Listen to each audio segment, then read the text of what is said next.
Morning finds you slowly. A pale light presses through the shelter walls, and only then do you realize how long you remained awake. Not sleeping, but thinking, writing, shaping the first fragile pages of your journey. You exhale into the cold, realizing the book has taken more from you than the night itself. There's no time to waste. You gather your belongings, tools warmed from use, fish now cooked, berries packed away, and bundles tied shut with twine and intent. The storm has passed, and the world feels scrubbed clean. Snow clings to branches and patches, sparkling where the sunlight touches it. You take one last look at the hollow in the hillside, the first place you shaped with your own hands, and softly leave it behind you. Simply outgrown.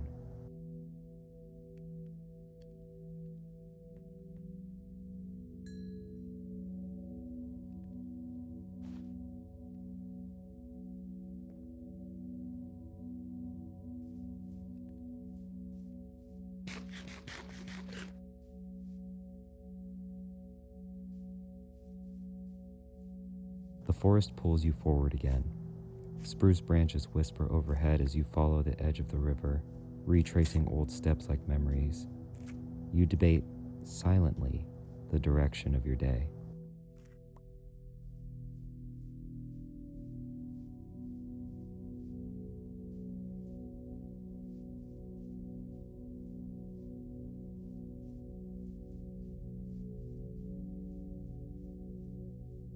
That village.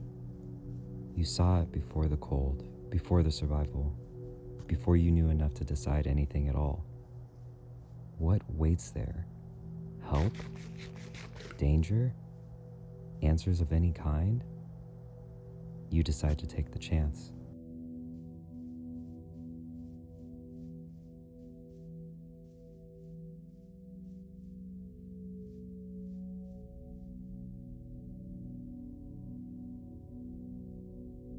The land rewards movement.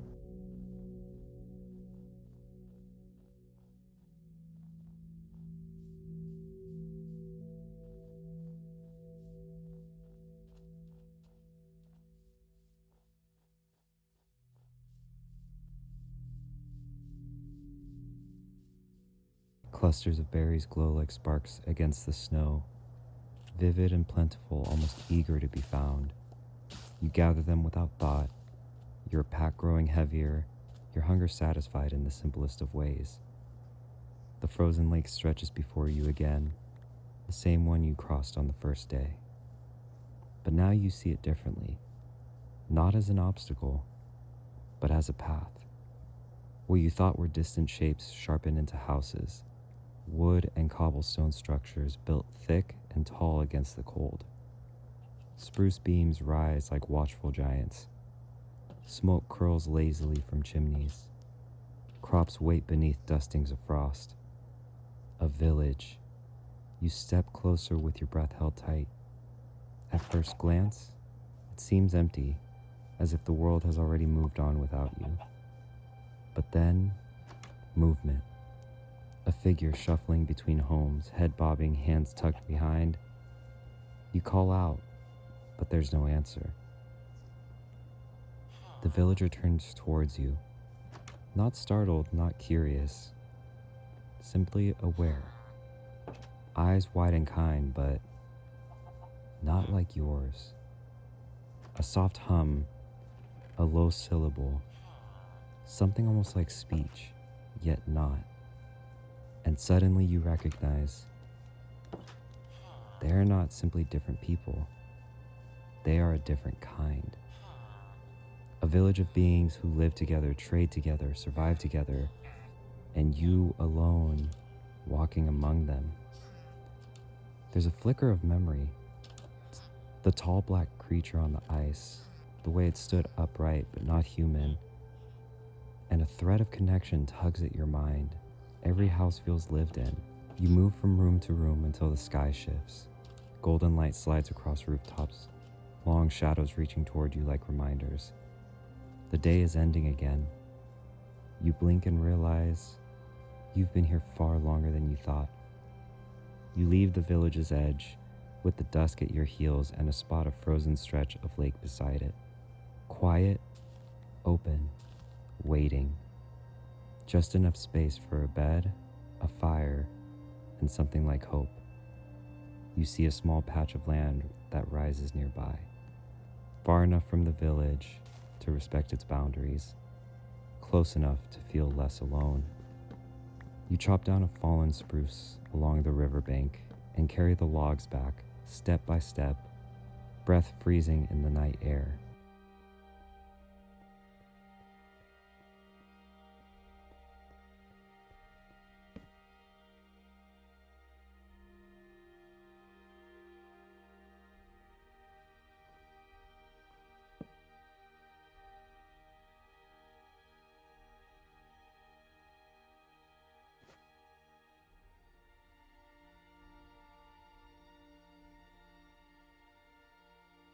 A campfire, a crafting table, and a bed pressed into the snow. No walls, no roof, just warmth and light against the dark. The moon hangs high and pale, bathing the world in silver glow. Fireflies drift lazily around the crackling hearth, and exhaustion. You sink beneath the blankets warmed by the firelight, face tingling with cold air, and drift finally into the sleep you earned 2 days ago. Dawn breaks warm and golden.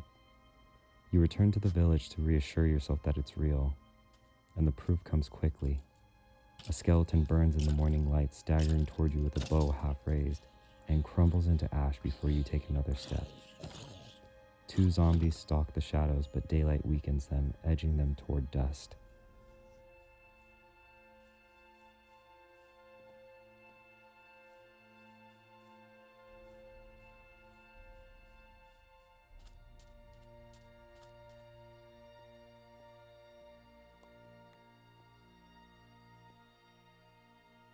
Then head to the warmth of a lava pool to thaw your chilled bones. When you return, you gather what little remains of the undead.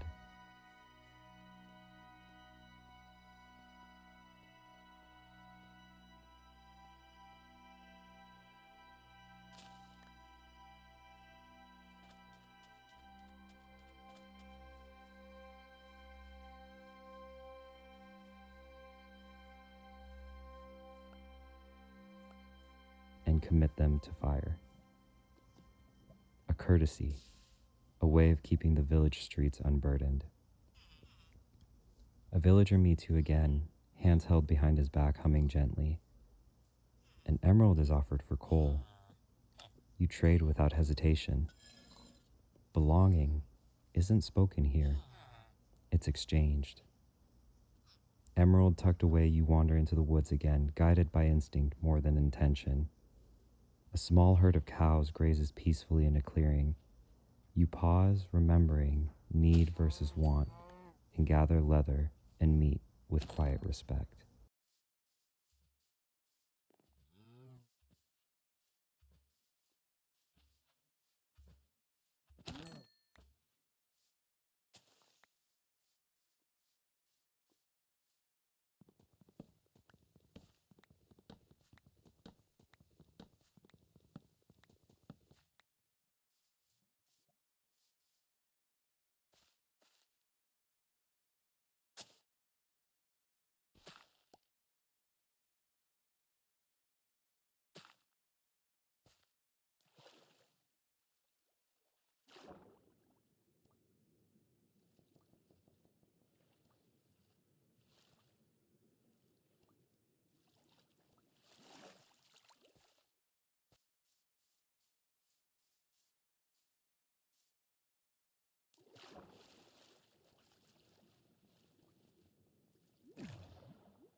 You press deeper into the forest and climb a rise that pulls your eyes upward. From atop the spruce canopy, a winding river comes into view, carving the landscape between hills and snow. The warmth of the sun against your copper armor reminds you of the village's offer, and you decide you're not done trading yet. You'll bring back more.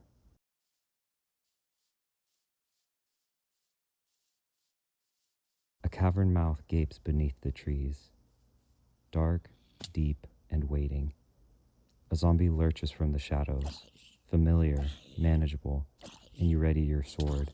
A soft shuffle drags across stone, and a hiss cuts the silence, and then a blast. Dust fills your lungs and your ears ring, but you stay standing. And when another zombie emerges, you dispatch it swiftly, then gather coal from the walls while the cavern settles back into stillness.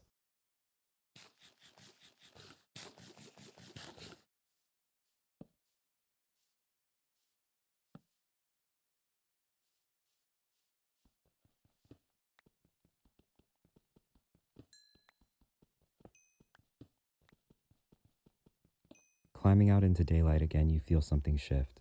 An arrow sails past your shoulder without warning. A skeleton lies in wait beneath the snowbank. You recover faster than you think possible, turn and end the threat before it finds its next mark.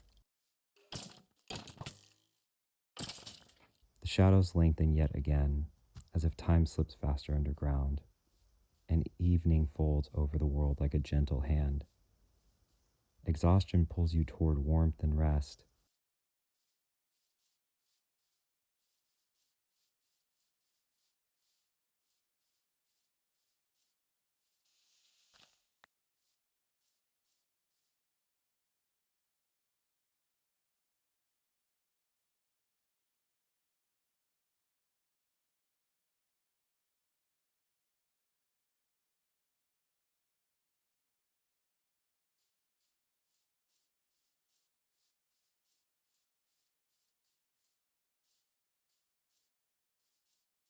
But something glows beneath the earth.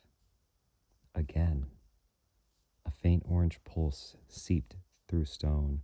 The cavern below is massive, an underground world unfurled beneath the world you thought you knew. Wooden bridges stretch across yawning gaps like skeletons of forgotten settlements. Glowing vines cast warm lights that sway gently in the stale air. And then comes the noise. The zombies, the skeletons, the things that are unseen. You craft a shield with shaking hands, wood and iron and instinct.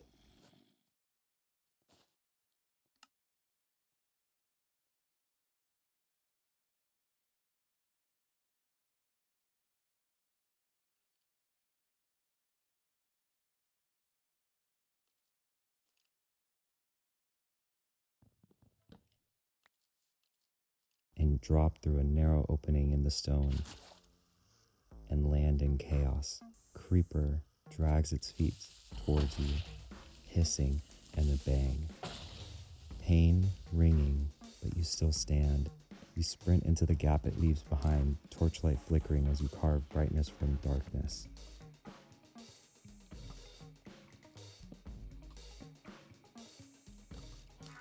A skeleton fires wildly, striking one of its own, and soon they tear into each other. Your enemy fighting your enemy. You take the gap and survive. And as you do, silence falls like snow.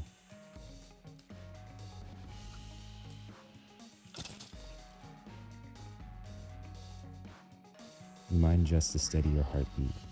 Coal, iron, anything grounded, anything real.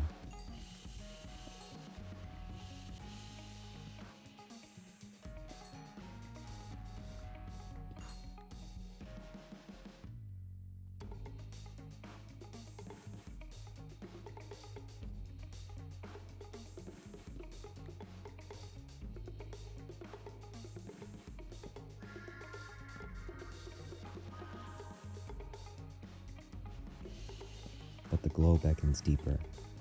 You edge along a ledge, narrow and slick, until one boot slips, and in that instant, everything ends. Unless you seize your water bucket and throw it into the abyss and fall into life instead of death. You light torches, building a perimeter of safety, and you find the smallest corner and press into it and breathe. Your heart hammers and your hands tremble.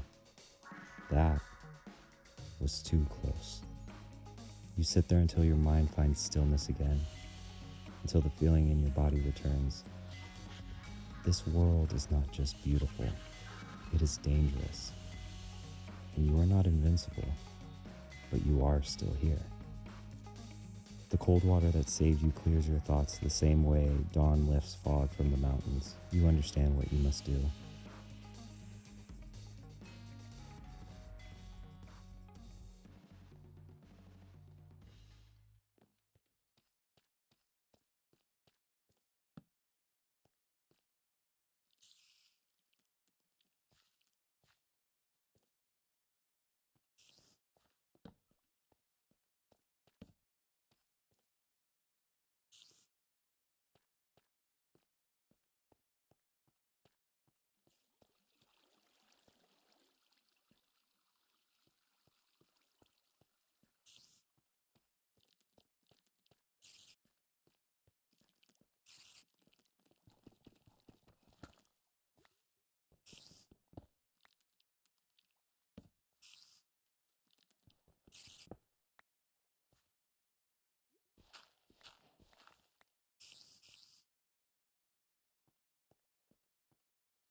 You retrace your torches one by one, back up ledges, back through tunnels, back into fading daylight. When you finally break the surface, the world feels warmer than any fire. You wait to let yourself think, to feel, to understand, but not here, back at the village.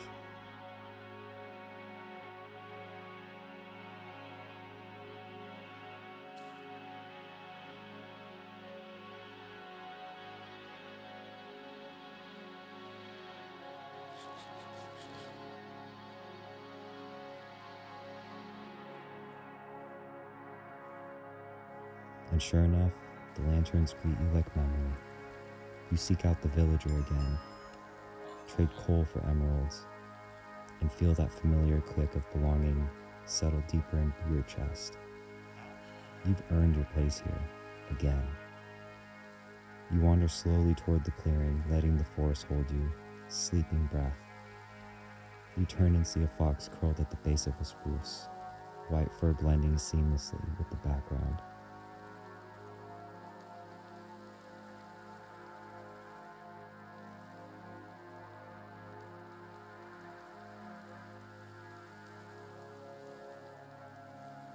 You place a berry nearby, an offering and a greeting, but your foot slips and your boots crunch when the fox darts away into the brush, leaving only paw prints and silence. Some meetings are not meant to unfold fully, not yet. By the time the frozen lake reflects moonlight again, you're ready for rest.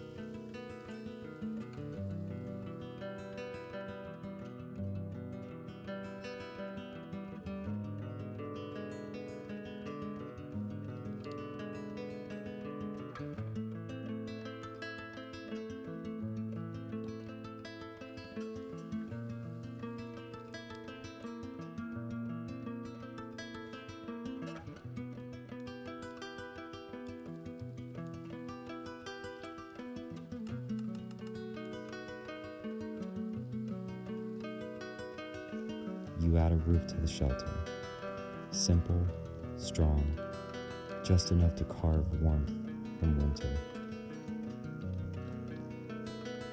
A small shape against the snow, you braced against the wind.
You sink into bed, fire crackling softly beside you, and sleep claims you with warmth across your chest and cold air against your face.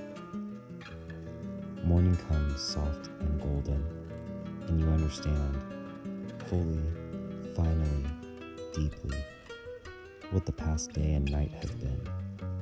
A test, a reminder, and a beginning. You have survived falling snow, starvation and exhaustion, villagers you cannot speak to, and a world beneath the world and death itself. And somehow you stand here now, stronger than when you began. This is only the beginning.